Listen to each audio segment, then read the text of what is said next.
పవన్ కళ్యాణ్ గారు గెలిచారండి. గెలవడం అంటే పోటీ చేసిన ప్రతి వ్యక్తి కూడా గెలిచే అవకాశం ఉంది. కానీ పంచాయతీరాజ్ శాఖ మంత్రి అయ్యారు, మిగిలిన శాఖల మంత్రి అయ్యారు, డిప్యూటీ సీఎం అయ్యారు, పిఠాపురం ఎమ్మెల్యే అయ్యారు. పనితనం ఎలా ఉందండి? పనితనం సూపర్ గా ఉందండి. ఇది గత ప్రభుత్వం వాళ్ళు చూసి బుద్ధి తెచ్చుకోమని చెప్తున్నాం. నువ్వు చేసి నువ్వేదో వచ్చేసావు, చేసేసావు, చించేసావు, ఎరగదీసావని తెగ ఫీల్ అయిపోయి భుజాలు ఎగరేసుకొని సంకలు గుర్తేసుకుంటున్నావు కదా. మా పవన్ కళ్యాణ్ ఎలా చేస్తున్నాడో చూసుకో జగన్మోహన్ రెడ్డి, చూసుకో జగన్మోహన్ రెడ్డి. జగన్మోహన్ రెడ్డి గారు పవన్ కళ్యాణ్ గారి గురించి కార్పొరేటర్ ఎక్కువ ఎమ్మెల్యేకి తక్కువ అని చెప్పి వ్యాఖ్యలు చేశారు.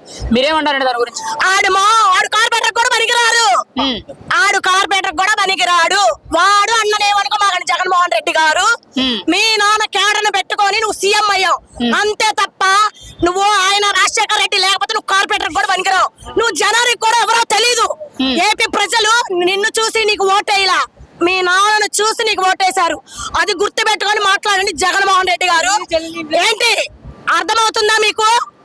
గుర్తు పెట్టుకొని ఒళ్ళు దగ్గర పెట్టుకొని నాలుక అదుపులో పెట్టుకొని పవన్ కళ్యాణ్ గురించి నువ్వు ఏమైనా మాట్లాడితే మీ నాలుక చీరేస్తాం.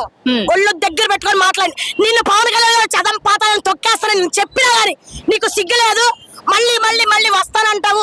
ఏ మామెట్టుగా వస్తావే నువ్వు సీఎం గా, ఎమ్మెల్యేగా కూడా నువ్వు రాలేవు, కార్పొరేటర్ గా నువ్వు గెలవలేవు. ఇప్పుడు మీరు అన్నారు కదా, ఇప్పుడు జగన్మోహన్ రెడ్డి గారు ఏమంటున్నారంటే రీసెంట్ గా కూడా మనం మీడియా ముందు మాట్లాడుతూ నాకు 40% ఓట్ బ్యాంక్ ఉంది, ఇప్పుడు ఎలక్షన్ వచ్చినా నేను మళ్ళీ సీఎం అయిపోతున్నా, అది నా క్యాపబిలిటీ, మీకు దమ్ముంటే విడిగా పోటీ చేయండి అని చెప్పి సవాల్ చేస్తున్నాడండి. ఆ వ్యాఖ్యలు ఎలా చూడొచ్చు? మేము విడిగా పోటీ చేసినా కలిసి పోటీ చేసినా గానీ మా జనసేన పార్టీ జెండా రాష్ట్రంలోనే కాదు కేంద్రంలో ఎగిరిద్ది. గుర్తు పెట్టుకో జగన్మోహన్ రెడ్డి. నువ్వు నీ బాబు పేరు ఉపయోగించకుండా నువ్వు వచ్చి గెలిచి చూపించు. అప్పుడు మేము కాళ్ళు ఎగరేసుకొని మేము తిరుగుతాం. జగన్ గెలిచాడు, తండ్రి పేరు ఉపయోగించకుండా నీ వైఎస్ఆర్సీపీ పార్టీ వస్తుందని అప్పుడు మేమే నిన్ను ఓహో అంటాం.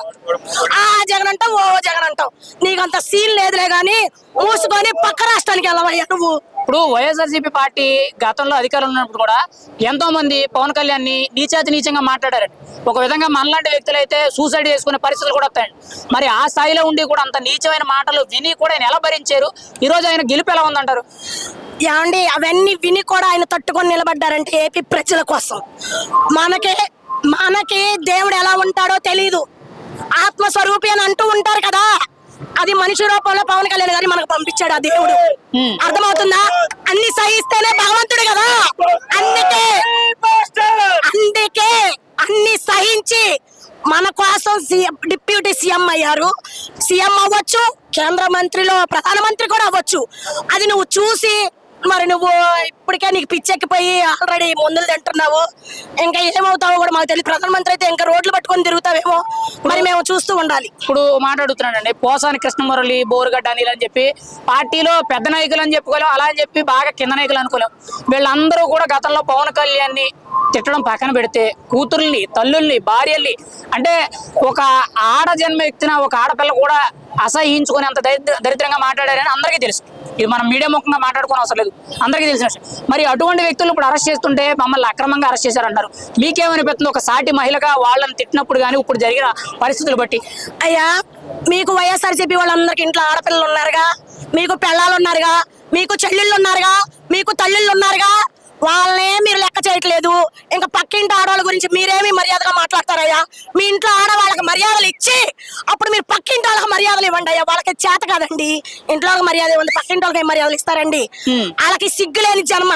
మనం ఒక తల్లి కడుపును పుట్టామే, మనం ఒక భార్యను చేసుకున్నామే, మనకు ఒక తోడబుట్టిన వాళ్ళు ఉన్నారే అని జ్ఞానం ఉన్నోళ్ళైతే, బుద్ధి జ్ఞానం ఉన్న వాళ్ళైతే ఇంకో ఇంటి ఆడపిల్లల గురించి కానీ అసలు అలాంటి అనుచిత వ్యాఖ్యలు చేయరు. సిగ్గుండాలి అసలు ఆడపిల్లల గురించి మీరు మాట్లాడటానికి. బుద్ధి జ్ఞానం ఉందా మీకు? కడుపుకు అన్నం పెంచుతుంటున్నారు ఎదవల్లారా.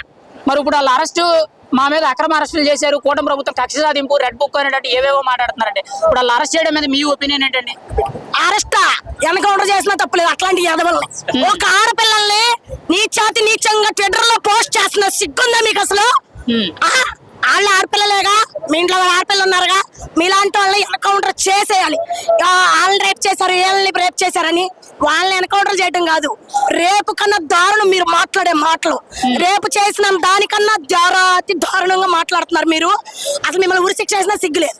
ఇప్పుడు మగోళ్ళు మాట్లాడారనంటే దారి తప్పారు, బుద్ధికి లేదు, డబ్బు గడ్డి తిన్నారు అనుకోవచ్చాను. రోజా కూడా ఒక మంత్రి పదవిలో ఉండి ఆవిడ మాట్లాడడం అనేది ఎంతవరకు కూడా అది రోజా కూజానా, అది ఒక ఎందుకు ఆడజన్మ ఎత్తిన ఆడదేనా? అది అసలు నాకు ఆడదాళ్ళకి ఎప్పుడు కనిపించలేదు, కొజ్జాదాల్లా కనిపించింది. అర్థమవుతుందా ఏంటి? అది ఒక కొజ్జాదాల్లా కనిపిస్తుంది. అది అసలు ఆడపిల్లే కాదు. సిగ్గు శరం సీవి నెత్ర ఏమీ లేదు దానికి కూడా ఆడపిల్ల ఉందిగా. ఈ పక్కింటి ఆడపిల్ల గురించి మాట్లాడింది ఇందాక అన్నాను కదండి, వాళ్ళకి బుద్ధి జ్ఞానం ఉంటే ఇంకొక ఇంటి ఆడపిల్ల గురించి మాట్లాడరు. అవి తిరిగి మనకు వస్తాయని గుర్తు పెట్టుకోవాలి. అంత ముందేదో మనం ప్రభుత్వం ఎలగబెట్టాం కదా, మనం అధికారంలో ఉన్నాం కదా అని ఇప్పుడు ప్రతిపక్షం ఇవ్వకపోయినా కానీ సిగ్గు లేకుండా మీరు జనసేన వాళ్ళని కానీ పవన్ కళ్యాణ్ గారిని కానీ వాళ్ళ కుటుంబాన్ని కానీ ఆడపిల్లలు కానీ మీరు అసలు ఏలెత్తి చూపించాలని అర్హత లేదు. ఒక్క ఏలు పవన్ కళ్యాణ్ వైపు చూపిస్తుంది అంటే మిగతా 4 వేలు మీకు ఎలా చూపిస్తున్నా గుర్తుపెట్టుకోండి. ఫైనల్ గా ఒకటే మాట అండి, 1 వర్డ్ ఆన్సర్ కింద చెప్పండి. వైఎస్ఆర్సీపీ పార్టీ నాయకులకి, జగన్మోహన్ రెడ్డి గారికి, ఆ పార్టీకి మీరిచ్చే సలహా ఏంటండి? ఒక ఓటర్గా నేను ఇచ్చే సలహా ఏంటంటే, ఈసారి కనుక జగన్ వస్తే మేము పక్క రాష్ట్రం వెళ్ళి అడుక్కోవాలని మేము డిసైడ్ అయ్యామండి. కాకపోతే రాలేదు కాబట్టి మేము ఊపిరి పీల్చుకొని మా రాష్ట్రంలో మేము ఉన్నాము, మా ఏరియాలో మా ప్రాంతాల్లో మేము ఉన్నాము. దయచేసి నువ్వు పక్క రాష్ట్రం వెళ్ళిపోతావో లేదంటే లండన్ వెళ్ళిపోతావు పోనా ఆయన, మాకు ఎందుకంటే ఈ దరిద్రం పెంటకోలా పోరాదు. ఇక్కడ నుండి మమ్మల్ని ఏం ఉత్తరిస్తున్నావు నువ్వు?